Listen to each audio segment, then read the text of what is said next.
Hello YouTube, De-bodgery here. So I've made a couple little tiny changes. In here, the joint between these heat sinks and this bottom piece, I've put in some thermal glue right in there. So here it is, HY910. You can buy this at Amazon, eBay, electronic supply places. It's a pretty common material. It's basically a high silicone, low stiction air curing glue. The stuff is very good for when you want to get a gap filled and you want to squish out all of the little pockets of stuff. I use it in electronics quite a bit. It works quite well. So anyway, yeah, I've bridged that gap between this piece and this piece with that, and then it's got screws, of course, that more M4s that go into this piece, It also touches the bottom of the piston. So there's not going to be a lot of heat there, but hopefully that will transfer heat there as well. Harder to see, but up inside here, in between the fins, let me put a bit of light on that.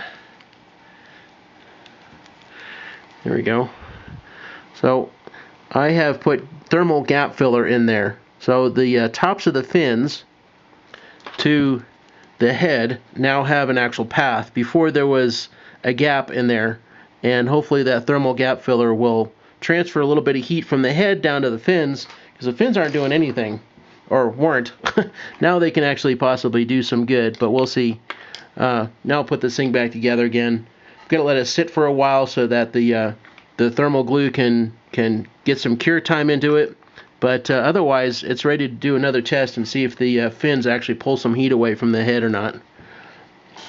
Oh, and I guess I should mention, I didn't mention this earlier, but the valve body, which sits inside the head, inside here, I also put thermal glue. It actually had a little bit in there. If you'll notice earlier on previous videos, there's some white spattering inside this dome area.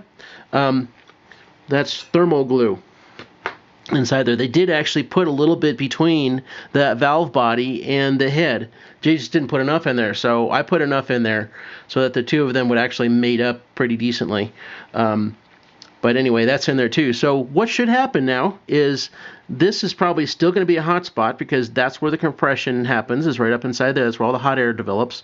But now I should get heat transfer down to here, and hopefully through that gap filler into these fins on the side, and then hopefully through those down into this part. So this should run hotter, but it's also kind of like a big heat spreader too. So it's not going to radiate particularly well, but it's also going to soak up a lot of heat before everything else gets super hot. So if I have a good conduction path from here all the way down, I should be able to keep that head a lot cooler. We'll see.